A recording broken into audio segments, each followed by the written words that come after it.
Bonjour à toutes et à tous, bienvenue sur cette nouvelle vidéo. Moi c'est Alice et aujourd'hui j'ai eu envie de vous faire découvrir le salon pour l'amour du fil. Comme je l'avais fait l'année dernière, donc il s'est tenu il y a quelques jours. Vu que c'est toujours quelques jours d'échange, de partage, de découverte et de créativité, j'ai eu envie de partager cela avec vous. Donc j'ai pu y passer 3 jours sur les 4 du salon, donc il s'est déroulé du 20 au 23 avril. C'est la 3e fois que j'y participe et c'est toujours un réel plaisir de m'y rendre, de participer à cet événement. Comme les années précédentes, je m'y suis rendue en tant que blogueuse. Alors bon, mon blog il est pas trop mis à jour, mais bon, c'est pas grave, ce n'est pas, ce n'est pas un critère. Ce qu'on est blogueuse est toujours magnifiquement décoré selon le thème du salon. Cette année, le thème du salon c'était The World of Down Under, donc le monde sous-marin, et pour l'occasion du coup nous pouvions réaliser des créations autour de ce thème.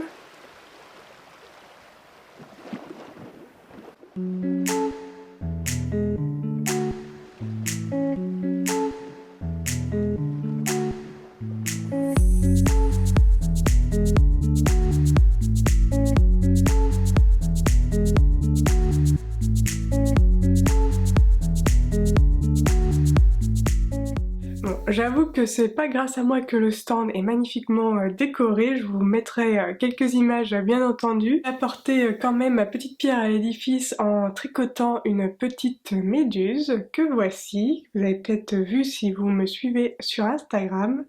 Donc j'ai tricoté cette petite méduse sur la base d'un patron gratuit que j'ai trouvé sur Ravelry, créé par Danton Foreman. Je vous mettrai le lien en barre d'infos.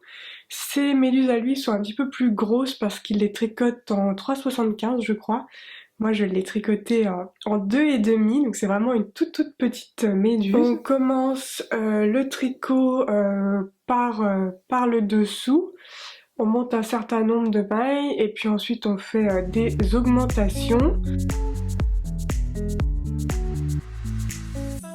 Par la suite, on vient faire ce jeu de texture grâce à des mailles en droit et des mailles en vert. J'ai fait une petite modification par rapport au patron parce que le patron le tricote majoritairement donc en mailles en vert avec quelques lignes de mailles en droit, et moi j'ai souhaité faire l'inverse, donc j'ai fait un petit rang raccourci pour me retrouver sur l'envers et tricoter majoritairement des rangs des mailles en droit et quelques mailles en vert, parce que c'est vrai que en aiguille 2,5 c'est quand même bien plus simple de faire quasiment uniquement des mailles en droit. Ensuite on vient faire des diminutions, on referme ici.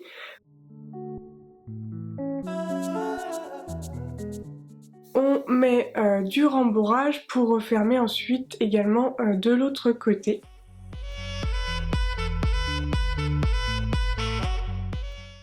Les petites tentacules, je les ai agrémentées de mohair pour que ce soit plus joli à mon goût. Et autre petite modification, les tentacules centrales qui sont un petit peu plus épaisses.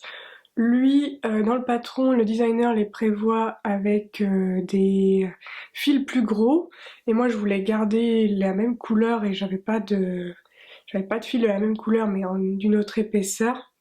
Donc ce que j'ai fait, c'est que j'ai fait une petite chaînette, des petites chaînettes au crochet, parce que je savais aussi que ça avait tendance à tournicoter un petit peu, et donc je me suis dit que ça donnerait l'effet attendu. Donc voilà ma petite méduse, et vous reconnaissez peut-être la couleur si vous me suivez depuis un petit moment. J'ai tricoté cette petite méduse dans mes restes de mon Whitmore sweater. Donc la couleur principale c'est jouer avec les poissons volants de teint par Ike Made, et le mohair c'est le Ito Sensai coloris pale blue. Donc moi je suis venue avec ma petite méduse, mais heureusement les autres blogueuses étaient un petit peu plus assidues que moi et sont revenues avec bien plus de décoration. et notamment Clotilde avec son poulpe Apolline. Donc je vais vous mettre quelques vidéos. Donc c'était la star du coin des blogueuses, il a vraiment fait sensation. C'est vrai que déjà il en impose par sa taille. Je vous mettrai une petite vidéo pour que vous vous rendiez compte un petit peu de la taille de la bête. Et puis par la même occasion de la très bonne ambiance sur le stand des blogueuses. Pour le salon pour l'amour du fil. Donc c'est un bel amigurumi réalisé entièrement au crochet par Clotilde, alias Cacotti, je sais plus si je vous l'ai dit. Donc, le poulpe qu'elle a réalisé est sur la base d'un patron de The Project Ariane qui réalise de magnifiques patrons d'animaux au crochet. J'en ai commencé un d'ailleurs il y a très longtemps que je n'ai toujours pas fini. Bon bref, passons. Donc c'est le patron Apollo de The Project Ariane. Ce patron, et comme tous les autres patrons de The Project Ariane, sont toujours extrêmement aboutis. Mais Clotilde arrive toujours à ajouter vraiment des détails supplémentaires qui en font des œuvres d'art, on va dire, tout simplement. Donc je vous invite à aller voir ses créations, notamment sur Instagram ou alors sur son blog, que je vous mettrai en description parce que, notamment si vous aimez le crochet et les amigurumi, vous en prendrez plein les yeux. Sur le stand des blogueuses, il y avait également Géraldine de Aiguille Pirate, qui a été beaucoup sollicitée par les visiteuses du salon pour avoir des informations sur le punch needle. Et puis il y avait aussi quelques tricoteuses comme moi, donc la revue du fil, et puis McLovin Not War. Et d'ailleurs j'en profite pour vous parler un petit peu du châle qu'elle vient de créer. Donc c'est un très joli châle bien enveloppant avec une petite inscription en dentelle et un jacquard intersia. Si le modèle vous plaît, elle va bientôt lancer le test, l'appel au test. Donc je vous mets ses coordonnées pareil en description pour que vous puissiez y participer si vous avez envie de l'aider à sortir ce modèle. Ça fera une chouette addition au modèle disponible dans la sphère de tricot. Donc je vous invite particulièrement à la contacter si vous souhaitez tricoter son châle. Le salon pour l'amour du fil, c'est aussi quand même des exposants, donc des vendeurs de matériel autour des arts du fil. Et cette année, nous avions la chance d'avoir des teinturières de laine au salon, ce qui n'était pas le cas des années précédentes. Donc il y avait au salon pour l'amour du fil cette année Virginie de Sur la Rive côté laine, dont vous commencez déjà à m'entendre parler régulièrement. Donc bien entendu je suis allée sur son stand pour papoter. C'était l'occasion de voir ses laines bien entendu. Je vous montre un petit exemplaire que vous reconnaîtrez peut-être. C'est le coloris pêche que j'utilise dans mon gilet que je suis en train de tricoter et dont le patron sortira dans les mois à venir. Et donc qui sont ce gilet réalisé avec les laines de Sur la Rive côté laine. Donc j'ai ainsi passé quelques heures sur son stand en tricotant ce gilet pour vous montrer le rendu de la laine tricotée dans ce coloris, même si au final moi j'y suis allée donc tricoter sur son stand le samedi, et en fait le coloris pêche qu'elle avait bien stocké pour l'occasion avait déjà été complètement dévalisé dès le premier jour. Donc bon, tant mieux pour elle. Et puis de toute façon, si vous voulez commander ce coloris, vous pouvez passer par son site internet pour vous le procurer.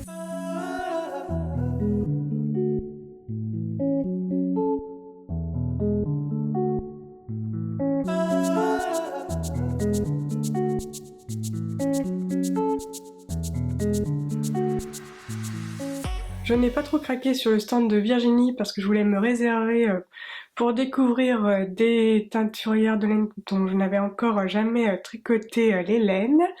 Donc dès le premier jour, j'ai acheté des laines sur le... C'était le premier jour ou j'ai attendu le deuxième? Non, et j'ai attendu le deuxième et ça n'a pas été, c'était pas la meilleure idée qui soit. Je reprends. Donc au salon, il y avait également Squirrel Yarns, dont j'avais déjà vu quelques écheveaux passer, mais je n'avais jamais commandé ou acheté de laine chez elle. Et ses coloris sont juste magnifiques. Je n'étais pas au salon le premier jour et elle a posté une photo de son stand à la fin de la première journée et j'ai repéré directement sur Instagram le coloris que je comptais acheter. Au départ, je voulais être raisonnable ou faire comme si j'étais raisonnable et je n'ai pas acheté ces écheveaux le premier jour. Et du coup, quand je me suis décidée, il n'en avait plus assez. Donc au final, elle va me les envoyer, mais je vous montre une petite photo. Donc j'ai acheté 3 écheveaux de sa base Merino Tencel, donc ça va être une base un petit peu estivale que je n'ai jamais tricotée, qui mélange la moitié du coup un fil animal, donc du mérino, et puis à moitié un fil végétal du Tencel dans le coloris bleu glacier. C'est juste simplement trop joli. Donc je vais les recevoir dans les prochaines semaines, je vous montrerai bien sûr ça à l'occasion.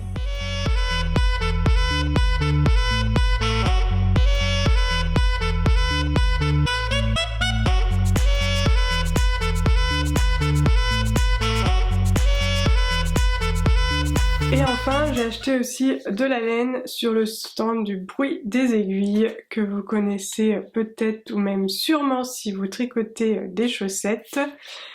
Donc Anna est originaire de Nantes, donc c'est vrai que les Nantaises ont l'habitude d'en entendre parler et de la voir, mais elle ne participait pas jusqu'à présent à beaucoup de salons, je crois. Donc la particularité d'Anna, c'est qu'elle fait beaucoup de laine autorayante pour tricoter des chaussettes. Donc j'ai acheté notamment un écheveau de son coloris New Slang. Je vous montrerai une petite photo du rendu de cette laine, parce que c'est vrai qu'on se rend pas forcément compte, déjà c'est un petit peu saturé, mais on se rend pas forcément compte du rendu tricoté quand c'est en écheveau. Et c'est vrai que son stand était magnifiquement présenté avec chacun de ses coloris autorayants tricotés pour qu'on voit le rendu réel de ce qu'on va obtenir quand on va tricoter notre paire de chaussettes. Donc ça, c'est vraiment chouette. Et puis aussi, ces coloris sont disponibles sur différentes bases et pas uniquement les bases classiques justement mérino nylon. Et donc moi j'ai eu envie de tester une base que je n'avais jamais testée et pour le coup c'est 75% BFL, donc Blue Face Leicester, j'arrive jamais à prononcer ce nom de race de mouton, et 25% nylon. Et c'est vrai que là, elle avait les coloris sur les différentes bases et le rendu est complètement, alors peut-être pas complètement, mais est relativement différent d'une base à l'autre. Et c'est vrai que c'est chouette de pouvoir voir ça en vrai. C'est pas quelque chose qu'on arrive forcément à déceler sur un ordinateur.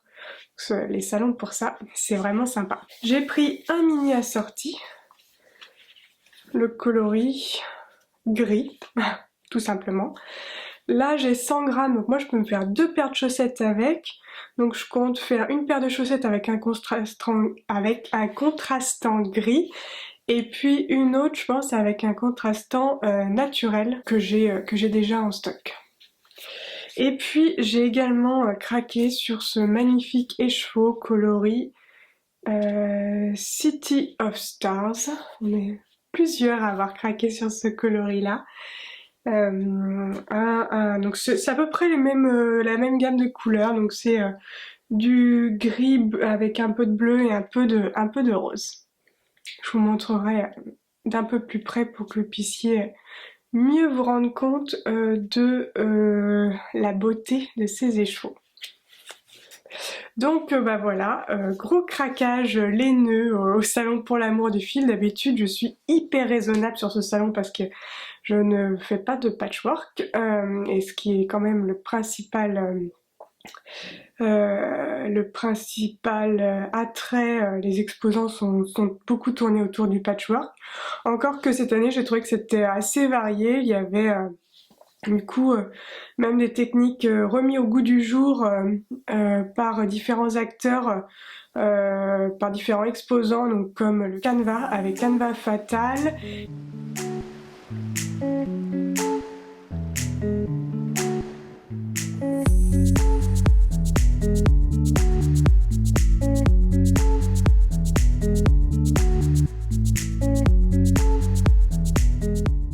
Il y avait aussi un stand de punch needle et de tissage de laine. Voilà, il y avait vraiment des exposants plus modernes que ce qu'on avait pu voir les années passées, donc c'était vraiment chouette. Et puis aussi, il y avait tout un corner broderie. Et donc ça justement, je vais vous en parler un petit peu plus en détail. Et donc au corner broderie, il y avait notamment Christelle Ebor, dont je vous avais déjà parlé à la dernière édition, donc en septembre. Elle était sur le coin des blogueuses et elle réalisait de la broderie au point de Beauvais, donc qui se réalise avec un crochet. Et dans cette édition, elle proposait des ateliers. Quand le programme des ateliers avait été dévoilé, j'avais envisagé de participer à un atelier. Et puis je m'étais résignée parce que sur sa fiche d'atelier, elle indiquait qu'il ne fallait pas être débutant. Donc je m'étais résignée. Et puis en fait, sur le salon, j'ai été discuter avec elle. Et il y avait déjà d'autres débutants qui s'étaient inscrites sur son atelier, donc une débutante de plus ou de moins. Ça ne faisait pas une grande différence et donc j'ai pu participer à l'atelier et m'initier au point de Beauvais, donc je vais vous montrer quelques images. Donc c'est une technique qui permet vraiment de faire une broderie super fine, très délicate. Alors il faut le coup de main. C'est quelque chose qui je pense qu'il faut des années pour maîtriser. Donc là moi j'ai fait vraiment une petite initiation pour essayer de faire le geste. Alors bien entendu, Christelle le fait bien mieux que moi, bien plus rapidement et le rendu est bien plus joli, mais en même temps c'est sa spécialité. Mais j'ai trouvé vraiment que c'était intéressant et puis voilà, que ça m'a donné envie de tester un petit peu plus, donc que j'ai même retesté un petit peu à la maison juste après le salon pour faire un nouveau motif et puis pour m'entraîner un petit peu parce que comme tout en fait, c'est vrai que il faut s'entraîner pour y arriver de mieux en mieux en termes de rendu et puis aussi en termes de vitesse.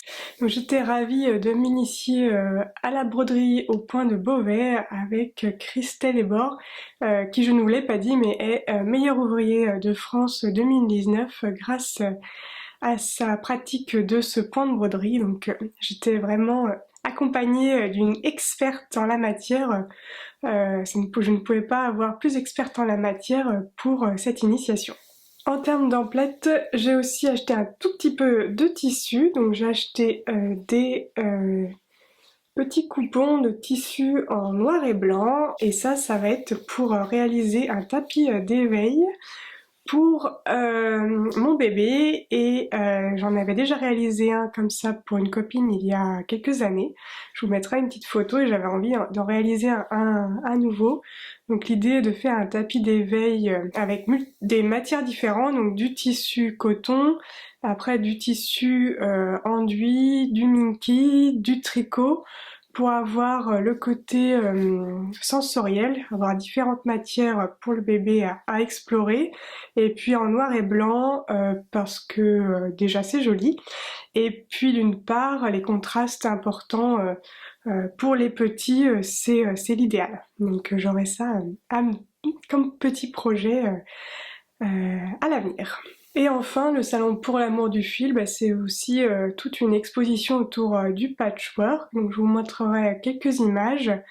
Une des artistes qui m'a le plus tapé dans l'œil, c'est une personne qui fait des patchworks avec vraiment des tout petits bouts de rectangles de tissu. Je vais vous mettre les vidéos de son œuvre et c'est vrai que c'est assez magique de voir cette finesse de matériaux mis ensemble, cousus ensemble pour faire des grandes œuvres. Et puis en plus, les couleurs employées me parlent aussi beaucoup, donc c'est vrai que c'est peut-être aussi pour ça que j'ai été attirée vers ces patchworks. Et en termes d'exposition, il y a également l'exposition autour du concours par rapport au thème de l'année sur le Salon pour l'amour du fil.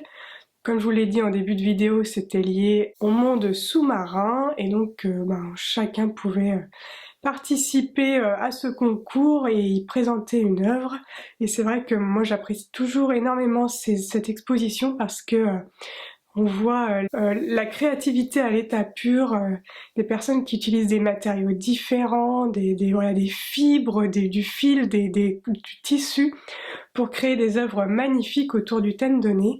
Notamment, je vous mettrai quelques images de certains qui m'ont pareil attiré l'œil, et notamment ce récif corallien que j'ai vraiment trouvé magnifique, réalisé avec différentes matières, différentes textures pour créer une magnifique œuvre du monde sous-marin.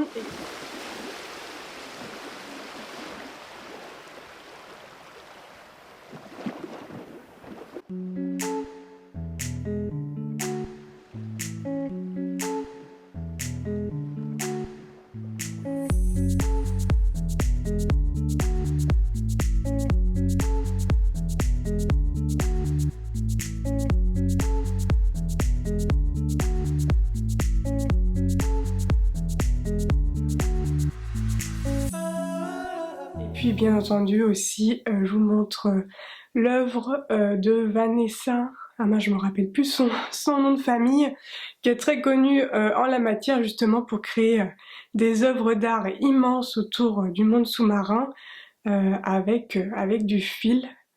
Et donc c'était une des pièces maîtresses de l'exposition du Salon pour l'amour du fil cette année.